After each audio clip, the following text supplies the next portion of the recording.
And now for your JIS News this Monday, February 7, 2022. Health and Wellness Minister Dr. Christopher Tufton has announced that government is moving to allow COVID-19 vaccinated persons to attend certain entertainment events. He says the move already has Cabinet's approval and details will be provided over the next week or so.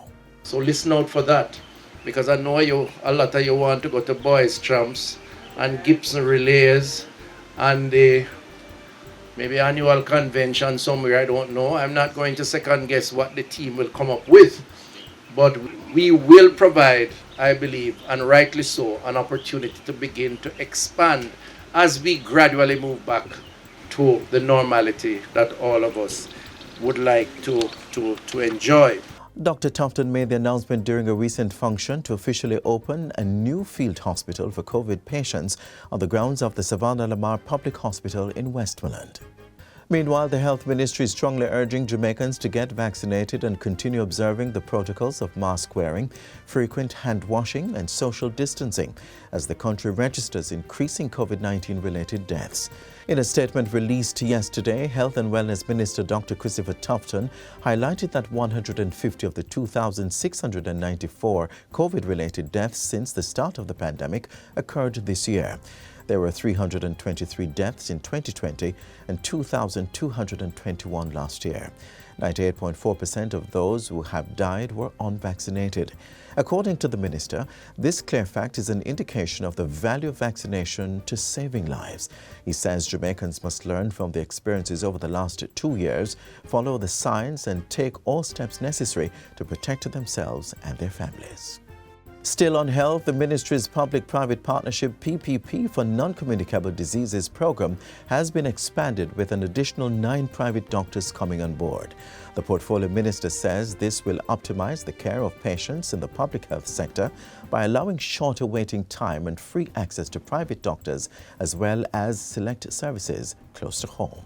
What we have found in the pilot is that it is possible to work out an arrangement with private practitioners to give the benefit of time, efficiency of service, more comfortable surroundings, and of course, ultimately to give the care that those patients require. The program, which was piloted in November 2020, aims to provide comprehensive and efficient care and management of non-COVID patients with diabetes and hypertension. We are satisfied sufficiently with the efforts and believe that the program should be expanded. And so we have set ourselves a target during the course of this year for some 5,000 Jamaicans to benefit from the services of private practitioners, although they are public patients. 13 private doctors across 5 parishes are currently part of the PPP for non-communicable diseases program.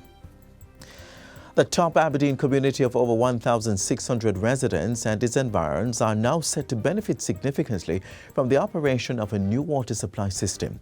Fully funded by the government at a cost of $110 billion, the system was commissioned into service last Thursday. The project was spearheaded by the Ministry of Local Government and Rural Development through the Rural Water Supply Limited. Portfolio Minister Desmond McKenzie says the project is tangible proof of government's commitment to providing this basic commodity to all Jamaicans. And that access to water, ladies and gentlemen, is to improve the pursuit of prosperity and livelihood and economic freedom for many communities who lack the basic commodity of water.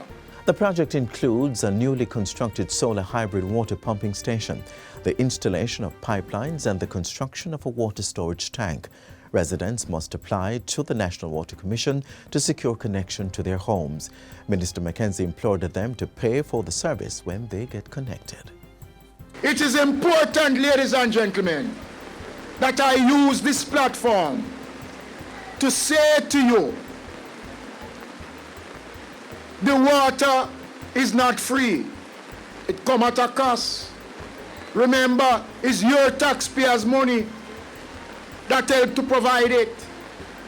But you have an obligation to pay.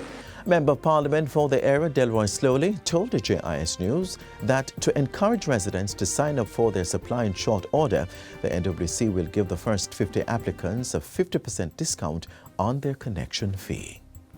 And finally, a designated walkway for students has been constructed leading to the Salt Spring Primary School in St. James to ensure safer commuting to and from school for the young ones.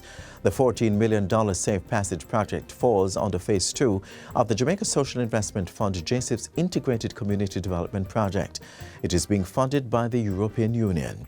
Speaking at the recent handing over ceremony, Deputy Superintendent of Police for St. James, Angela McIntosh Gale, says the project could not have come at a more opportune time, especially with road casualties escalating.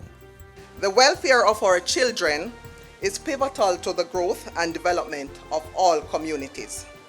The outstanding services of this organization must be lauded. JIS, you have nailed it again. Our children can now traverse the public thoroughfare safer. Children are our future, and when they see that people do care, they will adopt a more caring attitude. The Safe Passage project includes the rehabilitation and construction of sidewalks, bus bays, guardrails, and road signs. It also involves a comprehensive public education and road safety programs targeting staff, students, and residents. 8 schools benefited under Phase 1, and 4 other institutions are being targeted, namely Anchovy Primary in St. James, Treadlight Primary in Clarendon, Greenwich Town All Age in Kingston, and Augusttown Primary in St. Andrew. Students from the nearby Hartfield Basic School will also benefit. And that's it for JIS News Today. I'm Adrian Atkinson. Thanks for watching.